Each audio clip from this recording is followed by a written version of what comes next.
Bonjour, bienvenue sur ma chaîne PTREAF. Notre sujet du jour, c'est le président du Burkina Faso. L'Afrique est à un tournant fondamental. Ce n'est pas seulement politique, mais aussi économique. Wallahi Bilahi, je n'ai jamais trouvé un président aussi intelligent que le président burkinabé Ibrahim Traoré. Je suis tombé par hasard sur son discours lors de la commémoration de la Journée internationale de la jeunesse. C'est un discours de motivation à mettre dans les annales. C'est pour ça que j'ai voulu vous partager son discours sur Faso 7 TV.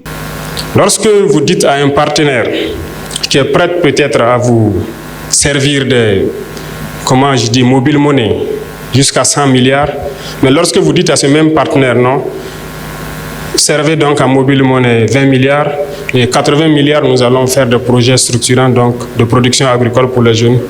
Ils ne sont pas d'accord. Ça doit nous interpeller. L'objectif, c'est de vous maintenir dans cet assistanat permanent. C'est de vous empêcher de pouvoir produire de vous-même et de vous en sortir. Et chaque fois, on vous donnera un peu et on vous dira de rester là. N'ayez pas peur d'entreprendre. N'ayez pas peur d'entreprendre, il faut vous lancer. C'est dur, souvent très dur. Vous allez trébucher, vous allez souvent vous retrouver à genoux. Comme diraient certains, profitez, faites une prière, appuyez sur la paume, relevez-vous et marchez toujours. Ne vous arrêtez jamais. Donc je vous encourage à ne pas vous décourager. Pour ceux qui sont en train de chercher à entreprendre, ne vous découragez jamais. Il faut reprendre. Le chemin est toujours plein d'embûches. Mais vous ne devez pas vous arrêter, parce que vous allez finir par réussir. Personnellement, ce qu'il a dit, moi je l'ai compris seulement cette année 2023 même. Il faut accepter l'évidence que certains esprits sont plus éveillés ou qui soient plus intelligents que vous. Je vous invite donc à suivre en totalité le discours du président burkinabé. La patrie ou la mort, nous vaincrons. Je voudrais donc commencer mon propos en remerciant Dieu Tout-Puissant qui nous a permis donc de nous retrouver ici en bonne santé ce matin pour célébrer donc la Journée internationale de la jeunesse. Jeunesse dont je fais bien sûr partie, même s'il y a certaines personnes qui par l'âge se croient vieux mais ils sont jeunes dans la tête. Merci donc à tous. Nous célébrons donc cette journée dans un contexte un peu particulier comme les prédécesseurs l'ont signifié. Ce contexte de conflit. Ce conflit que nous qualifions que autre chose que la manifestation violente, barbare de l'impérialisme, du néocolonialisme, de l'esclavage qu'on tend à nous imposer aujourd'hui. Ce que nous avons qualifié de terrorisme. Mais comme ils l'ont dit, nous avons fait appel à la jeunesse à un moment donné pour combattre ce fléau. Et la jeunesse a répondu massivement. Aujourd'hui, plusieurs jeunes sont enrôlés comme VDP et d'autres attendent. Nous pouvons les voir à travers les artères de nos villes.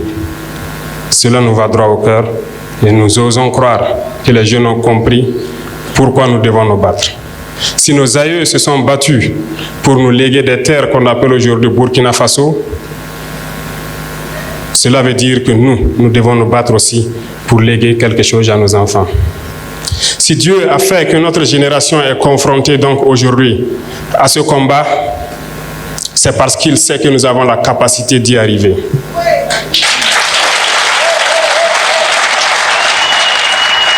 Et je sais compter sur tous pour qu'on y arrive. Le combat n'est pas seulement que militaire sur le terrain, mais le combat est beaucoup plus profond. Dans ce sens que nous devons aussi combattre à changer la mentalité. Notre génération a peut-être grandi dans un système qui nous a façonnés, qui est très difficile à changer peut-être, mais pas impossible. Peut-être que parmi nous, certains se retrouvent encore avec peut-être des caractères dont on ignore la portée, mais j'aime le dire, pour citer un auteur, il n'est pas d'homme plus méchant qui ne puisse changer son cœur si on lui enseigne comme il le faut les voies de la sagesse. Je pense que chacun d'entre nous peut changer. Et dans ce sens, il y va de soi qu'on puisse se pardonner lorsque quelqu'un n'est pas sur la voie qu'on espère, mais en même temps en lui enseignant les bonnes manières pour qu'on puisse changer. Parce que l'arme fatale de l'impérialisme aujourd'hui, c'est la manipulation. Et la jeunesse est la cible. Notre pays, ou je dirais l'Afrique, est en majorité jeune. Et la jeunesse est la cible de cette manipulation. Et lorsque l'on découvre, il faut combattre cela. Et la plupart du temps, l'impérialisme n'est pas forcément ceux qui viennent d'ailleurs, mais ils sont parmi nous. Et c'est parmi nous que la manipulation naît.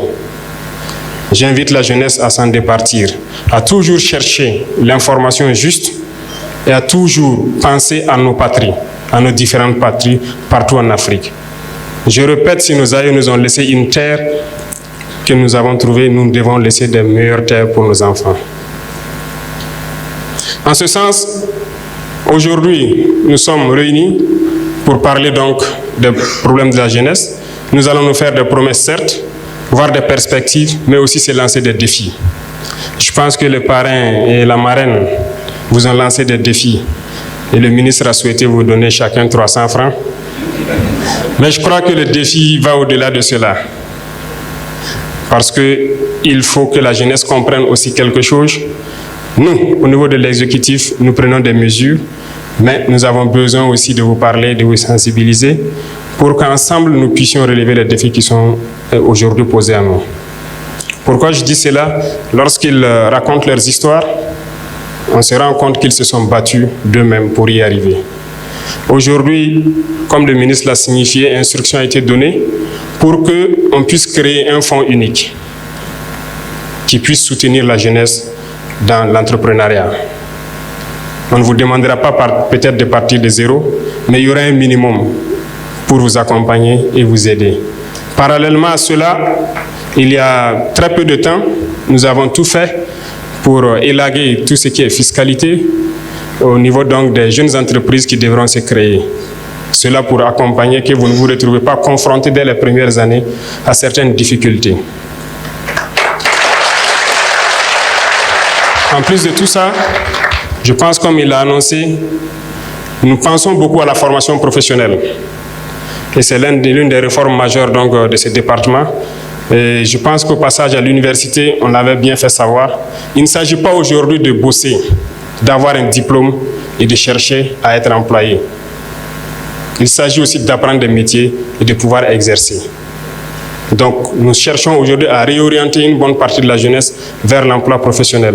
Ce qui va sans dire que nous devrons construire beaucoup de centres de promotion donc, de l'enseignement professionnel et pouvoir apprendre beaucoup de métiers aux jeunes parce qu'ici, nous regorgeons de beaucoup de ressources. Il y a assez de réformes donc, en faveur de la jeunesse qui sont en cours et à travers le monde, nous avons pu comprendre que nous pouvons y arriver parce que nous avons assez de ressources à faire valoir à l'extérieur. Nous nous sommes centrés, par exemple, sur l'agriculture actuellement, qui est très important pour nous. Parce que je le disais tantôt, l'autosuffisance alimentaire, c'est un combat. C'est un combat parce que lorsque nous parlons de dignité, nous parlons d'honneur. Si vous n'êtes pas autosuffisant, vous n'avez aucune dignité. Lorsqu'un père doit rentrer le soir à la maison et qu'il n'a aucune graine à mettre dans l'assiette de son fils, il ne peut pas parler de dignité. Toute la famille vivra dans l'indignité parce que la femme devra se battre comme elle peut, de toutes les manières que vous puissiez imaginer, pour trouver à manger. Il n'y a pas de dignité une fois qu'on ne mange pas sa faim. Il n'y a pas de dignité lorsque nous tendons la main. Et voyez-vous cette nouvelle forme donc, de néocolonialisme dont on parle, qui tend donc à ramener notre jeunesse à des mendiants, à des assistés chroniques. Nous nous battons contre cela. Lorsque vous dites à un partenaire qui est prêt peut-être à vous servir des, mobile money jusqu'à 100 milliards, mais lorsque vous dites à ce même partenaire non, servez donc à mobile money 20 milliards et 80 milliards, nous allons faire des projets structurants donc, de production agricole pour les jeunes. Ils ne sont pas d'accord. Ça doit nous interpeller. L'objectif, c'est de vous maintenir dans cet assistanat permanent. C'est de vous empêcher de pouvoir produire de vous-même et de vous en sortir. Et chaque fois, on vous donnera un peu et on vous dira de rester là. N'ayez pas peur d'entreprendre. N'ayez pas peur d'entreprendre, il faut vous lancer. C'est dur, souvent très dur. vous allez trébucher, vous allez souvent vous retrouver à genoux. Comme diraient certains, profitez, faites une prière, appuyez sur la paume, relevez-vous et marchez toujours. Ne vous arrêtez jamais.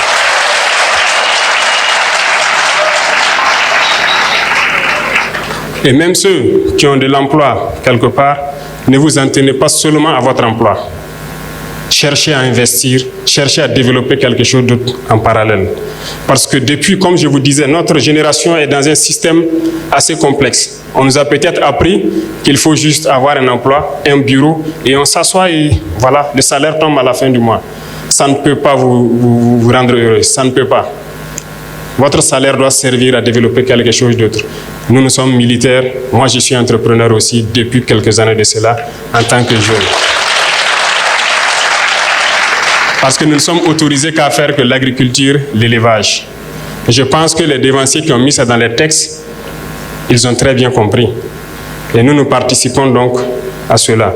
Nous avons essayé, nous avons vu que c'est dur, mais la plupart du temps, lorsqu'on persévère, on peut finir par se frotter la main. Donc je vous encourage à ne pas vous décourager. Pour ceux qui sont en train de chercher à entreprendre, ne vous découragez jamais.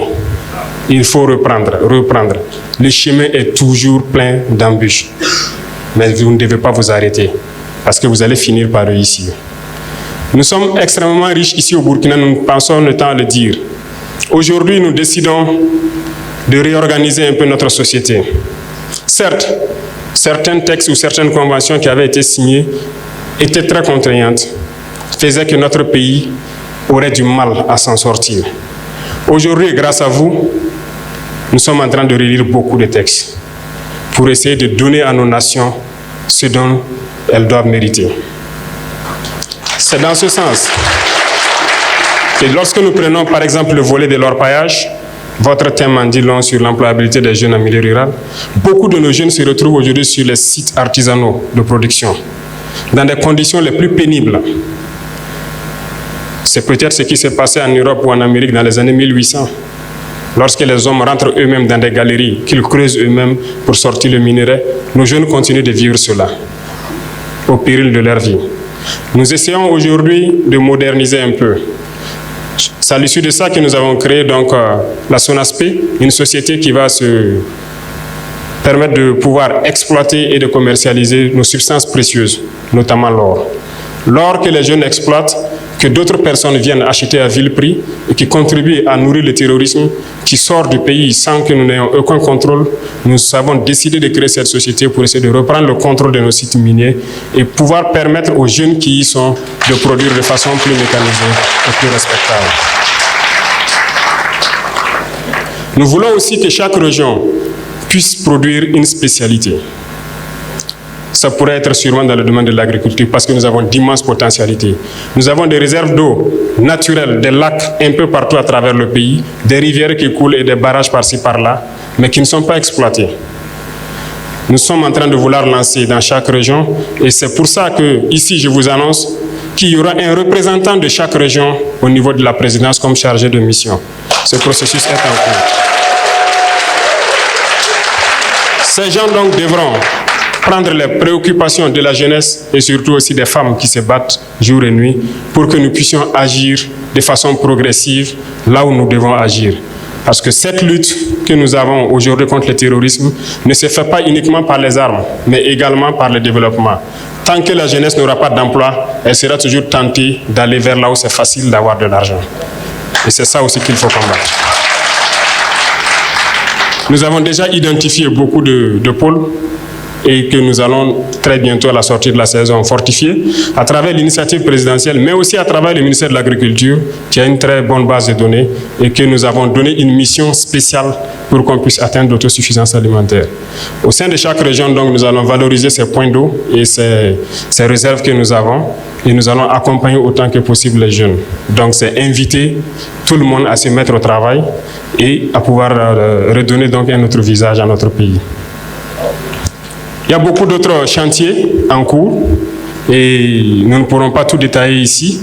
Je pense qu'au fur et à mesure, le ministère va se mettre à l'œuvre pour pouvoir, à travers le Conseil national des jeunes et à travers donc ce complexe que vous allez bâtir, je suppose que ce sera donc l'incubateur majeur qui pourra permettre répercuter donc toutes les initiatives en faveur des jeunes vers les différentes régions. Peut-être que nous ne serons pas très longs, il y a un champ d'échange à venir, mais je souhaiterais vous dire, et j'insiste dessus, de ne pas avoir peur de risquer. L'entrepreneuriat, c'est du risque. Nous avons élagué tout ce qui est fiscalité autour. C'est un message à l'endroit de vous les jeunes. Initiez quelque chose. N'ayez pas peur de risquer. Pas de risque, pas de plaisir. Risquez, lancez-vous. On vous accompagnera autant qu'on peut. Et pour ceux qui se battent actuellement, nous essayons de faire le maximum possible pour donner tout ce dont ils ont besoin. C'est le lieu pour moi de rendre hommage donc à tous ces jeunes qui se sont engagés sans état d'âme, comme VDP, qui sont aujourd'hui sur le terrain, sous la pluie, sous la brume, dans la boue, partout où on les demande de partir, ils se battent sur le terrain pour essayer de récupérer nos terres et donner donc à ce pays ce qu'on appelle l'intégrité territoriale. Et chacun à son niveau doit donc pouvoir aussi, par défaut de prendre la Kalachnikov, prendre autre chose pour participer au développement de cette patrie. Et ça, nous ne comptons que sur vous les jeunes.